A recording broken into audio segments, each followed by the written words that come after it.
Tekanan terhadap IHSG masih cukup dominan, sehingga indeks tetap berada di zona merah hingga penutupan perdagangan kemarin.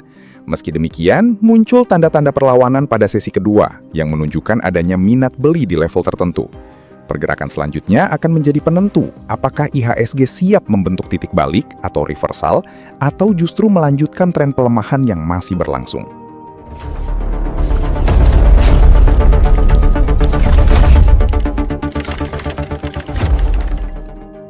Disclaimer, konten ini disusun sebagai sarana edukasi mengenai perdagangan di pasar keuangan, seperti saham, forex, dan instrumen derivatif. Perdagangan di pasar keuangan memiliki risiko kehilangan dana, baik sebagian maupun seluruhnya. Oleh karena itu, lakukan pertimbangan yang matang sebelum mengambil keputusan investasi. Jika diperlukan, Anda disarankan untuk berkonsultasi dengan penasihat atau konsultan keuangan profesional. Krisis kepercayaan yang terjadi di Indonesia, ditambah dengan tingginya tekanan inflasi baik di dalam maupun luar negeri, menjadi beban tersendiri bagi pertumbuhan ekonomi nasional. Sebagai investor maupun trader, kita tidak dapat menghindari dampak dari penurunan nilai emiten-emiten yang tercatat di bursa. Bahkan, perusahaan dengan fundamental yang kuat pun tidak luput dari tekanan pasar yang terjadi saat ini. Dalam kondisi seperti ini, ruang gerak pelaku pasar menjadi lebih terbatas. Fokus utama adalah menjaga resiko dan menunggu situasi mereda. Upaya pemerintah dalam memulihkan kepercayaan investor serta menciptakan kepastian ekonomi akan menjadi faktor penting dalam mendorong pemulihan pasar ke depan. Selain itu, sejumlah kebijakan, termasuk regulasi perpajakan yang dinilai oleh sebagian pelaku usaha dan masyarakat, belum sepenuhnya mendukung pertumbuhan ekonomi, turut menjadi perhatian. Secara keseluruhan, masih terdapat berbagai tantangan domestik yang berpotensi membebani pertumbuhan ekonomi dan memengaruhi tingkat kepercayaan terhadap prospek perekonomian nasional. Di tengah berbagai tantangan tersebut, investor dan trader perlu tetap bersikap objektif, disiplin dalam mengelola risiko, serta berfokus pada kualitas aset yang dimiliki. Sejarah menunjukkan bahwa setiap fase pelemahan ekonomi pada akhirnya akan diikuti oleh fase pemulihan, meskipun waktu dan kecepatannya tidak selalu dapat diprediksi. Kita dapat melihat kondisi saham perbankan, khususnya BBCA, yang hingga saat ini masih berada dalam tren pelemahan. Melemahnya nilai tukar rupiah menjadi salah satu faktor yang turut memberikan tekanan terhadap sektor perbankan dan sentimen pasar secara keseluruhan. BBCA juga mengalami tekanan jual yang cukup signifikan dari investor asing.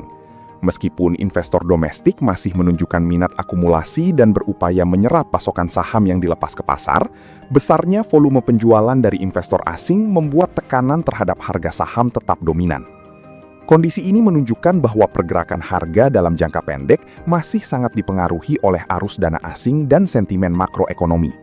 Oleh karena itu, pelaku pasar perlu mencermati perkembangan nilai tukar rupiah, kondisi likuiditas pasar, serta perubahan sentimen investor global sebagai faktor yang dapat memengaruhi arah pergerakan BBCA ke depan.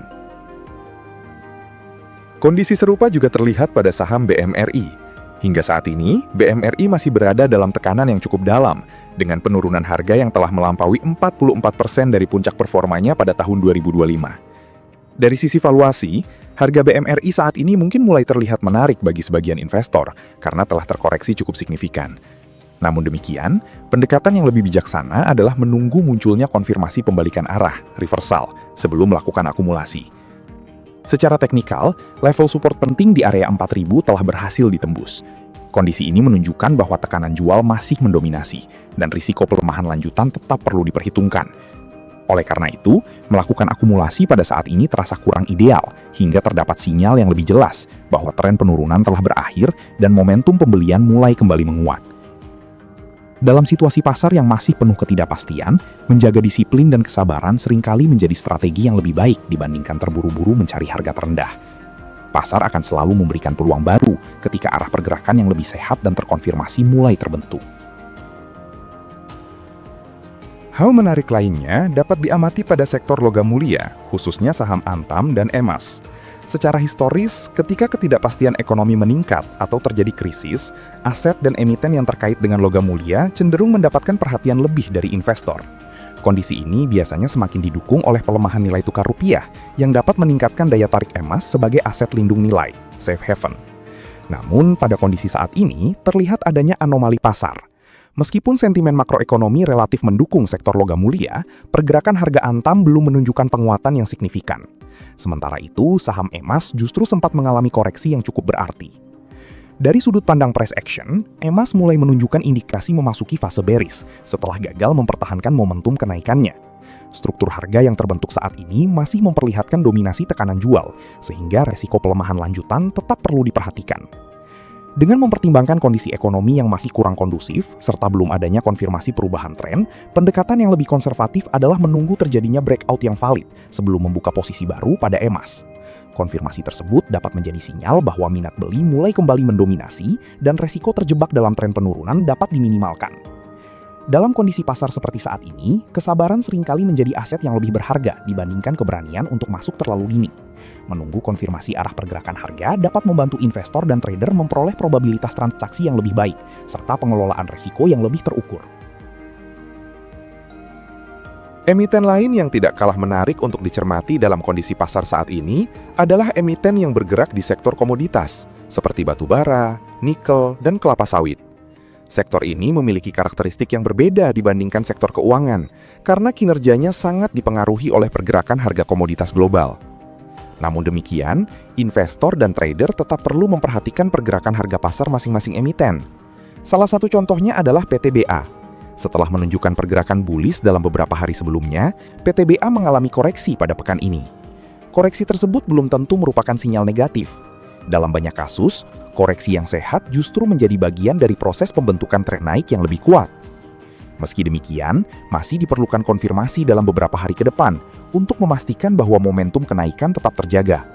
Fokus utama saat ini adalah melihat apakah tekanan beli masih cukup kuat untuk mempertahankan struktur kenaikan dan mendorong harga ke level yang lebih tinggi. Demikian pembahasan pasar hari ini. Mari kita terus mencermati perkembangan emiten-emiten di bursa dan melihat bagaimana pasar merespons berbagai tantangan ekonomi yang ada. Perlu diingat bahwa siklus naik dan turun dalam perekonomian merupakan hal yang wajar. Setiap krisis, perlambatan, maupun fase pemulihan adalah bagian dari dinamika yang selalu hadir di pasar keuangan. Sebagai pelaku pasar modal, kita dituntut untuk mampu melewati setiap fase tersebut dengan disiplin, kesabaran, dan manajemen risiko yang baik.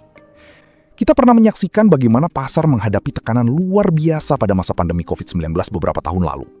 Pada akhirnya, mereka yang mampu bertahan, tetap objektif, dan konsisten menjalankan strategi investasi maupun trading yang terukur, memiliki peluang untuk menikmati hasil dari proses pemulihan pasar. Disiplin dalam mengikuti perkembangan pasar, menjaga emosi, dan berpegang pada rencana yang telah disusun akan selalu menjadi kunci untuk bertahan dan berkembang dalam jangka panjang. Trader X, pamit. Terima kasih atas kunjungan Anda ke channel ini.